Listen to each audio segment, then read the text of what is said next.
nanti tidak akan diterima oleh Allah, tidak akan diterima oleh surga. Nah, karena itu nanti apabila kotor maka disuruh mengulang kembali, disuruh membersihkan dirinya di alam dunia ini.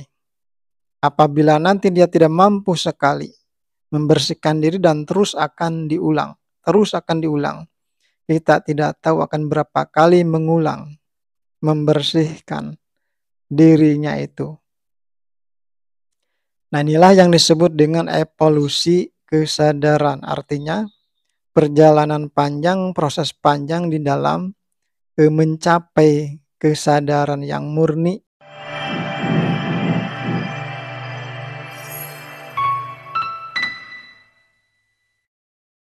Saudara sekalian yang saya cintai dimanapun berada, salam untuk semuanya, sampurasun, rahayu, rahayu, rahayu. Alhamdulillah kita berjumpa lagi, alhamdulillah kita bersyukur bahwa kita semua selalu berada di dalam kasih sayang Tuhan. Sekarang kita masih berbicara tentang perjalanan menuju samudra marifat, perjalanan menuju kepada kesadaran murni. Dan untuk tema bahasan sekarang ini adalah awal mula adanya evolusi kesadaran, awal mula adanya evolusi jiwa. Nah, di dalam hal ini kita akan melihat peristiwanya seperti apa, sejarahnya seperti apa pada zaman dahulunya. Sesungguhnya seluruh makhluk itu dari Allah dan akan kembali kepada Allah semuanya. Walillahi mulkus samawati wal ardi wa ilallahil masyir. Dan kepunyaan Allah lah kerajaan langit dan bumi. Dan kepada Allah lah kembali seluruh makhluk. Inna lillahi wa inna ilaihi raji'un. Dari Allah dan sesungguhnya kembali kepada Allah. Sekarang kita berbicara kita manusia. Kita berasal dari Allah, akan kembali kepada Allah. Yang akan kembali kepada Allah adalah ruh kita. Ruh itu berasal dari Allah, akan kembali kepada Allah. Di tengah-tengahnya ada peristiwa yang panjang, ada perjalanan yang panjang. Kemudian bagaimana cara kembalinya ruh kepada Allah, kepada Tuhan? Diumpamakan awal dan akhir itu harus sama. Misalkan di awalnya itu putih, nah di akhirnya ketika mau pulang nah itu harus putih. Nah itu yang diterima oleh Allah nanti, yang akan diterima oleh surga. Nah kita lihat dulu ayat-ayat yang berikut ini. Ya ayuhan nafsul mutmainnah, irji'i ila rabbiki radiyatan mardiyah, fadhuli fi ibadi wadhuli jannati. Wahai jiwa yang tenang, wahai diri yang tenang, pulanglah kepada Allah, pulanglah kepada Tuhanmu dengan ridho dan diridhoi, maka masuklah ke dalam golongan hambaku dan masuklah ke dalam surgaku. Ruh yang akan diterima pulang nanti oleh Allah, diterima oleh Allah kembali ke asal, kepada surga. Yaitu ruh yang tenang, ruh yang mutmainah. Ruh mutmainah itu adalah ruh yang terbebas daripada hal-hal yang tidak baik, yang terbebas daripada belenggu-belenggu yang tidak baik. Ketika ruh dulu itu keluar atau pergi, ketika dia pulang pun, nah harus mutmainah dulu, mutmainah, nah sekarang pun mutmainah, tenang, bersih, terbebas daripada kotoran-kotoran. Nah seperti itulah cara kembalinya. Sekarang kita kembali kepada tema tadi, awal mula terjadinya evolusi jiwa, evolusi kesadaran. Nah itu berawal dari peristiwa yang namanya Al-Mala'ul A'la. Al-Mala'ul A'la itu artinya adalah malaikat, malaikat yang mulia. Nah siapa mereka? Mereka itu adalah para ruh. Nah kita termasuk di dalamnya. Dulu kita ada di dalamnya itu. Nah, kemudian al-mal'ul a'la itu atau malaikat yang mulia itu terbagi menjadi dua golongan. Nah, ceritanya sebagai berikut. Dulu ketika Tuhan menciptakan ar-ruh, lalu Tuhan, lalu Allah mengambil kesaksian kepada mereka, kepada para ruh itu. Alastu birabbikum, kata Tuhan, kata Allah, bukankah aku ini adalah Rabb kalian, Tuhan kalian semua? Nah, para ruh menjawab, qalu bala syahidana. Betul, engkau adalah Rabb kami semua. Engkau adalah Tuhan kami semua. Kami bersaksi. Nah, di dalam persaksian itu mengandung arti bahwa apabila ruh itu bersaksi bahwa Allah itu adalah Rabb, nah maka ruh itu harus tunduk patuh terhadap perintah Allah nantinya. Nah, kata Allah selanjutnya di dalam ayat itu, aku melakukan hal ini supaya kamu nanti di kemudian hari, atau di dalam ayat itu disebutkan di hari kiamat. Artinya nanti di kemudian waktu, di kemudian hari, kamu tidak lalai, tidak lupa terhadap peristiwa ini, terhadap peristiwa kesaksian ini. Kata Allah seperti itu. Nah, lalu ruh itu di mana mereka hidup, di mana mereka berada? Nah, mereka itu berada di alam surga, penuh dengan kenikmatan, ketenangan, kedamaian.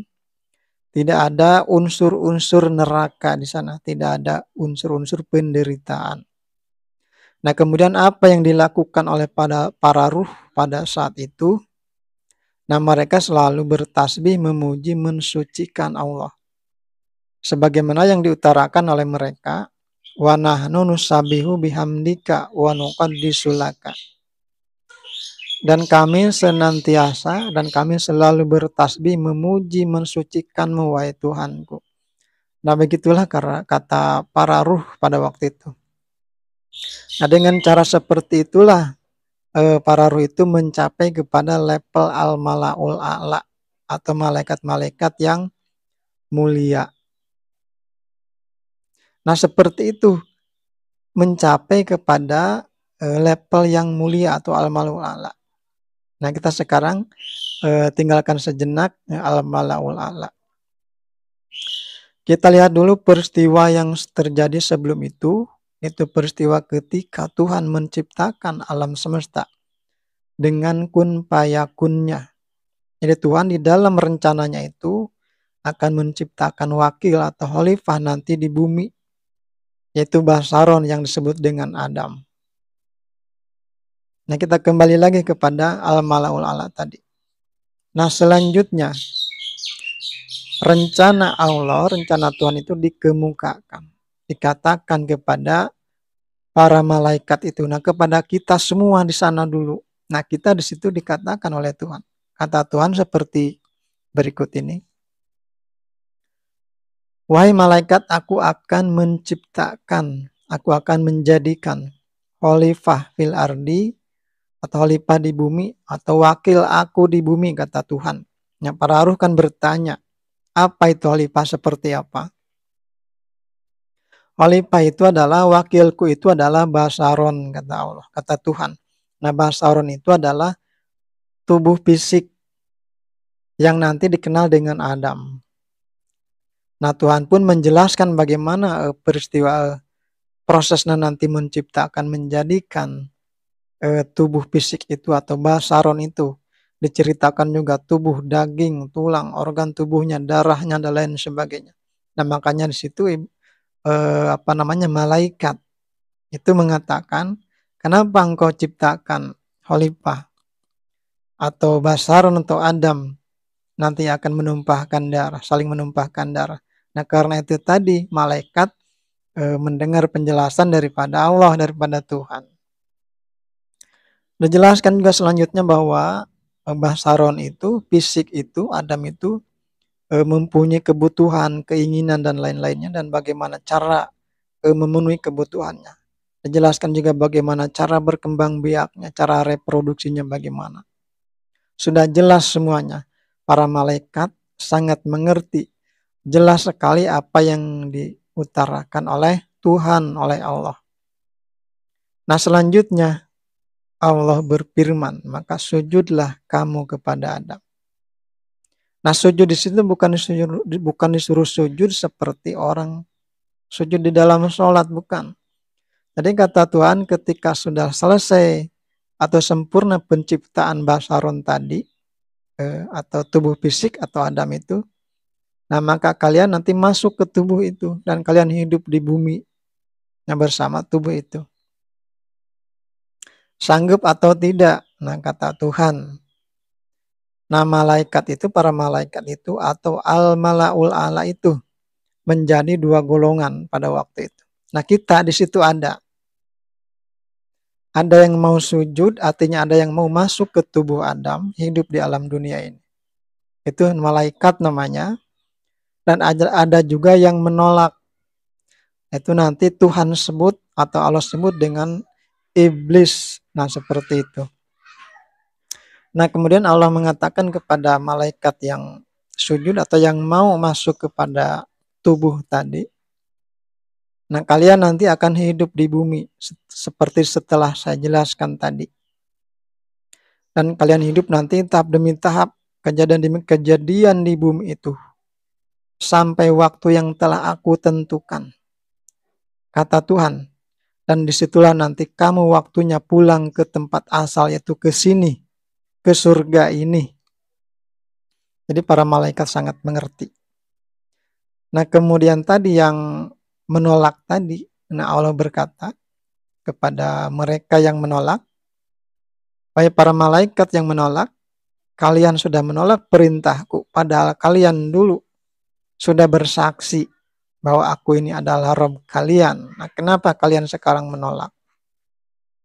Bahwa dulu kalian akan sanggup mengikuti, mentaati perintahku, sekarang kalian menolak. Kalian adalah ingkar dan terkutuk.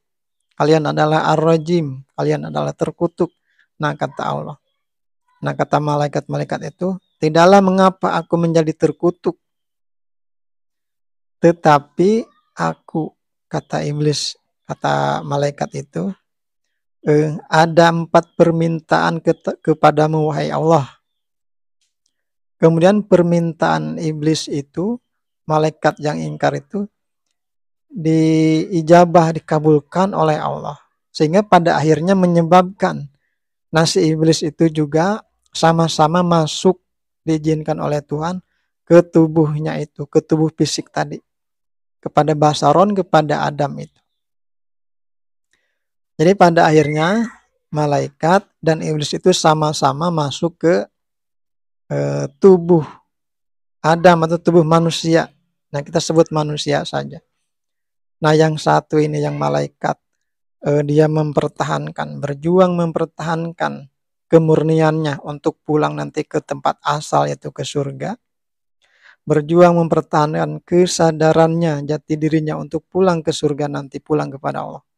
Nah yang si iblis ini, dia berusaha keras menghalang-halangi, menggoda, menjerumuskan, supaya yang malaikat itu tidak pulang kepada tempat semula, kepada surga. Nah iblis ini diizinkan oleh Tuhan yang masuk ke tubuh manusia. Itu yang disebut dengan korin. Korin itu artinya berdampingan. Jadi iblis dan malaikat ini berdampingan pada tubuh kita. Kita rasakan di dalam dada kita, dalam pikiran kita. Selalu ada bisikan-bisikan yang tidak baik, ada bisik-bisikan yang baik. Nah itu antara bisikan malaikat dan iblis tadi. Nah itu adalah skenario-nya. Itu adalah dramanya, kurang lebih seperti itu. Jadi kita memahami dan kita harus bagaimana kita harus tahu cara menjalaninya. Nah seperti itu. Nah disitulah maka Allah berfirman, kata Allah, dan turunlah kalian semua, turunlah kalian berdua. Yang dimaksud itu adalah malaikat dan iblis tadi. Keluarlah, turunlah dari surga ini kalian. Sebagian kamu menjadi musuh bagi sebagian yang lainnya. Dan apabila ada nanti datang petunjukku kepada kalian, maka siapa yang mengikuti petunjukku niscaya tidak akan sesat, tidak akan celaka. Nah, kata Tuhan, kata Allah seperti itu. Nah, disitulah mereka berdua, malaikat dan iblis tadi sama-sama diizinkan Tuhan masuk ke dalam tubuh manusia, kepada tubuh Adam tadi. Karena tadi atas permintaan iblis tadi yang dikabulkan oleh Allah, oleh Tuhan.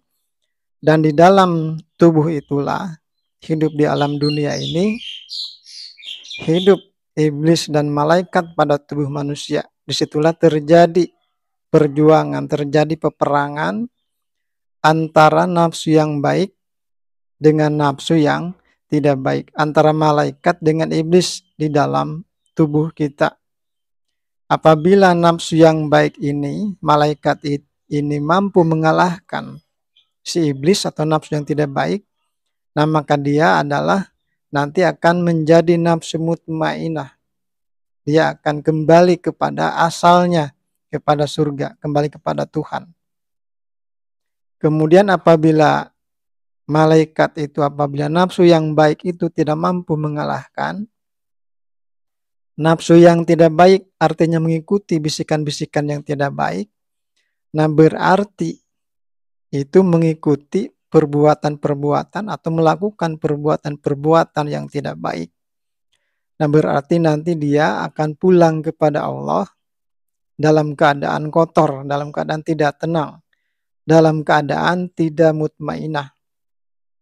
Nah nanti tidak akan diterima oleh Allah, tidak akan diterima oleh surga. Nah karena itu nanti apabila kotor maka disuruh mengulang kembali, disuruh membersihkan dirinya di alam dunia ini. Apabila nanti dia tidak mampu sekali membersihkan diri dan terus akan diulang, kita tidak tahu akan berapa kali mengulang, membersihkan dirinya itu. Nah inilah yang disebut dengan evolusi kesadaran. Artinya perjalanan panjang, proses panjang di dalam mencapai kesadaran yang murni, mencapai kepada ruh tadi yang mutmainah, yang tenang, yang terbebas daripada belenggu-belenggu yang tidak baik. Sehingga nanti bisa diterima oleh Tuhan, bisa diterima oleh surga, bisa kembali ke tempat semula, yaitu surga. Nah selanjutnya, apa yang menjadi permintaan iblis tadi kepada Allah, kepada Tuhan. Nah di situ ada 4 permintaan sehingga dikabulkan oleh Tuhan. Nah kita lihat satu persatu apa yang menjadi permintaan iblis. Kita harus tahu, harus paham. Karena kita sehari-hari berhadapan dengan bisikan-bisikan yang tidak baik.